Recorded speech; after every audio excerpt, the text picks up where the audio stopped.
ओम शांति। आज बाप दादा के 23 जून 2021 के ईश्वरीय महावाक्य हैं, मीठे बच्चे, याद से आत्मा का किचड़ा निकालते जाओ। आत्मा जब बिल्कुल पावन बने तब घर चल सके। प्रश्न, इस अंतिम जन्म में बाप के किस डायरेक्शन को पालन करने में ही बच्चों का कल्याण है? उत्तर, बाबा कहते, मीठे बच्चे, इस अंतिम जन्म में बाप से पूरा वर्षा ले लो। बुद्धि को बाहर में भटकाओ मत। विष को छोड़ अमृत पियो। इस अंतिम जन्म में ही तुम्हें 63 जन्मों की आदत मिटानी है। इसलिए रात दिन मेहनत कर देही अभिमानी बनो। ओम शांति। शांति धाम विश्रामपुरी है। इस दुनिया से सब थके हुए हैं, चाहते हैं कि हम अपने सुख धाम में जाएं। यह दुनिया अच्छी नहीं लगती। स्वर्ग को देखते हैं तो नरक से दिल कैसे लगे। कहते हैं बाबा जल्दी करो, इस दुख धाम से ले चलो। बाप भी समझाते हैं, यह तो छीछी दुनिया है। इनका नाम ही है डेविल वर्ल्ड, नरक। यह कोई अच्छा अक्षर है क्या? कहाँ डीटी वर्ल्ड, कहाँ डेविल वर्ल्ड। इस डेविल वर्ल्ड में सब तंग हो गए हैं, परंतु वापस कोई जा नहीं सकते। तमो प्रधानता की खाद पड़ी हुई है, वह खाद आत्मा से निकले, उसके लिए पुरुषार्थ कर रहे हैं। जो अच्छे पुरुषार्थी हैं उनकी अवस्था पिछाड़ी में अच्छी हो जाएगी। यह पुरानी दुनिया खलास हो जाएगी। अब तो बाकी थोड़े रोज हैं। जब तक बाप आकर वापस ना ले जाए तब तक कोई वापस जा नहीं सकते। दुनिया में दुख है ना, घर में भी कोई ना कोई दुख रहता है। तुम बच्चों की दिल में हैं। बाबा अब हमें दुखों से छुड़ाने आए हैं। जो अच्छे निश्चय बुद्धि हैं वह बाप की याद को कभी भूलते नहीं। उनको कहा ही जाता है सर्व का दुख हरता। बच्चे ही पहचानते हैं। अगर सब पहचान लें तो फिर इतने सब मनुष्य कहाँ आकर बैठें? यह हो न सके। इसलिए ड्रामा में युक्ति भी ऐसी रची हुई है, जो श्रीमत पर चलते हैं वही ऊंच पद पा सकते हैं। वह तो ठीक है, सजाएं खाकर भी शांति धाम अथवा पावन दुनिया में जाएंगे, परंतु ऊंच पद पाने के लिए तो पुरुषार्थ करना पड़े ना। दूसरा पावन बनने बगैर पावन दुनिया में कोई जा न सके। यह जो कहते हैं कि फलाना ज्योति ज्योत समाया वापस गया, यह हो नहीं सकता। जो पहले पहले सृष्टि पर आए हैं लक्ष्मी नारायण, वह भी वापस जा नहीं सकते, तो और कोई कैसे जा सकते हैं? इनके भी अब 84 जन्म पूरे हुए। अब जाने के लिए तपस्या कर रहे हैं। सब पुकारते ही हैं एक बाप को, ओ गॉड फादर, ओ लिबरेटर। वह गॉड फादर है, दुख हरता सुख करता। कृष्ण आदि और किसको थोड़े ही पुकारते हैं। क्रिश्चियन को, मुसलमान हो, सब ओ गॉड फादर के बुलाते हैं। आत्मा बुलाती है अपने फादर को। फादर कहते हैं तब जब समझते हैं हम आत्मा हैं। आत्मा भी कोई चीज़ है ना। आत्मा कोई बड़ी चीज़ नहीं है, वह तो एक स्टार है और अति सूक्ष्म है। जैसे बाबा है वैसे ही आत्मा का स्वरूप है। अब तुम बाप की महिमा करते हो। वह सब चित्त है, ज्ञान का सागर है, आनंद का सागर है। तुम्हारी आत्मा भी उनके समान बनती है। तुम्हारी बुद्धि में अब सारे सृष्टि के आदि मध्य अंत का ज्ञान आ गया है और कोई मनुष्य मात्र में यह ज्ञान नहीं है। सारा भारत, सारी विलायत ढूंढ लो, कोई को भी पता नहीं। आत्मा 84 जन्मों का पाठ बजाती है। 84 लाख तो इम्पॉसिबल है। 84 लाख जन्मों का तो कोई वर्णन ही न कर सके। बाप कहते हैं तुम अपने जन्मों को नहीं जानते हो, हम सुनाते हैं। वह सब सुनते हुए भी पत्थर बुद्धि समझते नहीं कि 84 लाख जन्म हो तो कोई सुना ही कैसे सकते। अभी तुम जानते हो हम ब्राह्मण हैं, हमने 84 जन्म लिए हैं। ब्रह्मा ने भी 84 जन्म लिए हैं। विष्णु ने भी 84 जन्म लिए हैं। ब्रह्मा सु विष्णु, विष्णु सु ब्रह्मा। लक्ष्मी नारायण ही 84 जन्म ले, फिर ब्रह्मा सरस्वती बनते हैं। यह भी समझने की बात है ना।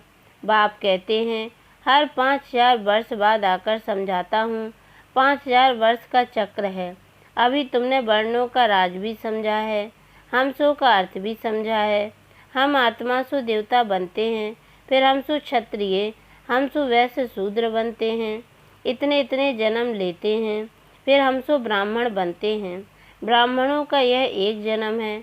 यह है ही तुम्हारा हीरे जैसा जन्म। बाप कहते हैं यह तुम्हारा उत्तम शरीर है, इससे तुम स्वर्ग का वर्षा पा सकते हो। इसलिए अब और कोई तरफ भटको मत। ज्ञान अमृत पियो।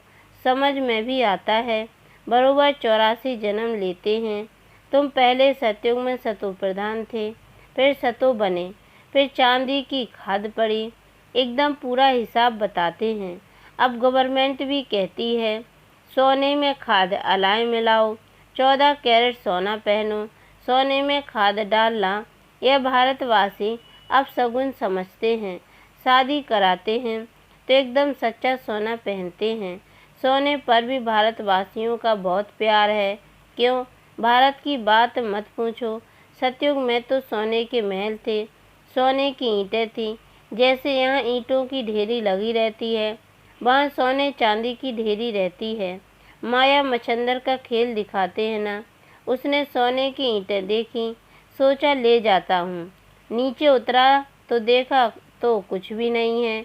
कुछ ना कुछ बात लगती है। बच्चियाँ समझती हैं। अभी हम फिर से स्वर्ग में जाते हैं। फिर अगर पति आदि तंग करते हैं तो बेचारी अंदर में रोती हैं, कब हम सुखधाम में जाएंगे। बाबा अब जल्दी करो। बाप कहते हैं बच्चे जल्दी कैसे करूं? पहले तुम योग बल से अपना किचड़ा तो निकालो, योग की यात्रा पर रहो। बाप धीरज देते हैं। पुकारते भी हो हे पतित पावन आओ, गाते भी हैं सर्व का सद्गति दाता एक है। यहाँ की ही बात है। अकासुर बकासुर यह सब बातें इस संगम समय की हैं। यह है ही आसुरी दुनिया। तो बाप समझाते हैं मैं कल्प कल्प संगम पर आता हूँ, जब सारा झाड़ जड़ीभूत अवस्था को पाता है। तुम जानते हो सतयुग में हर चीज़ सतो प्रधान होती है। यहाँ इतने पंछी जानवर आदि हैं, ये सब इतने वहाँ नहीं होंगे। बड़े आदमियों के पास अच्छी सफाई रहती है। उन्हों के रहने का स्थान, फर्नीचर आदि बहुत अच्छा होता है। तुम भी इतने ऊंच देवताएं बनते हो, वहाँ ऐसी कोई छीछी चीज़ रह न सके। यहाँ तो मच्छर आदि अनेक प्रकार की बीमारियाँ हैं। कितनी गंदगी रहती है। गाँवों में इतना गंद नहीं रहता, बड़े बड़े शहरों में बहुत गंदगी रहती है, क्योंकि बहुत मनुष्य हो गए हैं, रहने की जगह नहीं है। तुम सारे विश्व के मालिक बनते हो। मनुष्य गाते हैं घट ही में ब्रह्मा, घट ही में विष्णु, घट ही में 9 लाख तारे। ब्रह्मा सो विष्णु बन जाते हैं। विष्णु के 7 सितारे भी हैं। सतयुग में यह देवता बनते हैं तो इतने थोड़े ही होते हैं। झाड़ पहले छोटा होता है, फिर वृद्धि को पाता है। सतयुग में तो बहुत थोड़े होंगे। मीठी नदियों के ऊपर रहते होंगे। यहाँ नदियों से बहुत कैनाल से निकालते हैं, वहाँ कैनाल शादी थोड़े ही होते हैं। मुट्ठी जितने तो मनुष्य होते हैं, इतने के लिए गंगा जमुना तो है ही। उन नदियों के ही आसपास रहते हैं। 5 तत्व भी देवताओं के गुलाम बन जाते हैं। कभी भी बेकायदे बरसात नहीं पड़ती, कभी नदी उछल नहीं खाती। नाम ही है स्वर्ग, तो फिर क्या। अब कहते हैं स्वर्ग की आयु इतने लाख वर्ष है। अच्छा भला वहाँ कौन राज्य करते थे, यह तो बताओ। कितने गपोड़े लगाते रहते हैं, तुम जानते हो। हम कल्प पहले मुआफिक ये पाठ बजा रहे हैं। रुद्र ज्ञान यज्ञ में अनेक प्रकारों के असुरों के विघ्न पड़ेंगे। फिर मनुष्य समझते हैं असुर लोग ऊपर से गंध गोबर आदि डालते थे, परंतु नहीं। तुम देखते हो कितने विघ्न पड़ते हैं। अबलाओं पर अत्याचार होते हैं, तब तो पाप का घड़ा भरेगा। बाप कहते हैं थोड़ा सहन करना पड़ेगा, तुम अपने बाप और वर्षे को याद करते रहो। मार खाने समय भी बुद्धि में याद करो शिव बाबा। तुमको तो बुद्धि में ज्ञान है। किसको फांसी पर चढ़ाते हैं तो पादरी लोग कहते हैं गॉड फादर को याद करो, ऐसे नहीं कहेंगे क्राइस्ट को याद करो। इशारा गॉड के लिए करते हैं, वह इतना लवली है, सब उनको पुकारते हैं, आत्मा ही पुकारती है। अब देही अभिमानी बनने में ही मेहनत है। 63 जन्म तुम देह अभिमान में रहे हो, अभी इस एक जन्म में वह आधा कल्प की आदत मिटानी है। तुम जानते हो देही अभिमानी बनने से हम स्वर्ग के मालिक बन जाएंगे। कितनी ऊंच प्राप्ति है, तो रात दिन इसी कोशिश में रहना पड़े। मनुष्य धंधे आदि के लिए भी मेहनत करते हैं। आमदनी में मनुष्य को कभी झुटका या उबासी नहीं आएगी, क्योंकि आमदनी है, पैसे की खुशी रहती है, थकने की बात ही नहीं रहती। बाबा भी अनुभवी है ना। रात को स्टीमर्स आते थे तो आकर माल खरीद करते थे। जब तक ग्राहक की जेब खाली ना करें तब तक उनको छोड़े नहीं। बाबा ने रथ भी पूरा अनुभवी लिया है, इसने सब अनुभव किया है। गावड़े का छोरा भी था, 10 आने मण अनाज बेचता था। अभी तो देखो विश्व का मालिक बनते हैं। एकदम गावड़े का था, फिर चढ़ गया तो एकदम जवाहरात के धंधे में लग गया। बस जवाहरात की बात, यह फिर है सच्चे जवाहरात। यह होता है रॉयल व्यापार। बाबा बहुत अनुभवी हैं। बाबा वाइसराय आदि के घर में ऐसे जाते थे जैसे अपना घर। इनको फिर कहा जाता है अविनाशी ज्ञान रत्न। जितना यह बुद्धि में धारण करेंगे, इससे तुम पदम पति बनेंगे। शिव बाबा को कहा जाता है सौदागर, रत्नागर। उनकी महिमा भी गाते हैं, फिर कह देते सर्वव्यापी। महिमा के साथ फिर इतनी गिलानी, कैसी हालत हो गई है भक्ति मार्ग की। बाप कहते हैं जब भक्ति पूरी होती है तब भक्तों का रक्षक बाप आते हैं। बहुत भक्ति कौन करते हैं यह भी सिद्ध हो जाता है। सबसे जास्ती भक्ति तुम करते हो, वही यहाँ आकर पहले पहले ब्राह्मण बनते हैं और बाप से वर्षा लेते हैं। फिर से पूज्य बनने का रावण ने पुजारी बनाया है, बाप पूज्य बनाते हैं। यह है भगवान वाच। भगवान एक है, 2-3 भगवान होते नहीं। गीता भगवान की गाई हुई है। शिव भगवान वाच के बदले कृष्ण का नाम ठोक दिया है तो कितना फर्क हो गया है। ड्रामा अनुसार फिर भी गीता का नाम ऐसे बदलना ही है। फिर बुलाते हैं हे पतित पावन आओ। बाप पावन बनाते हैं, रावण पतित बनाते हैं, तो समझने की कितनी बुद्धि चाहिए। श्रीमत श्रेष्ठ ते श्रेष्ठ मत है ही एक बाप की।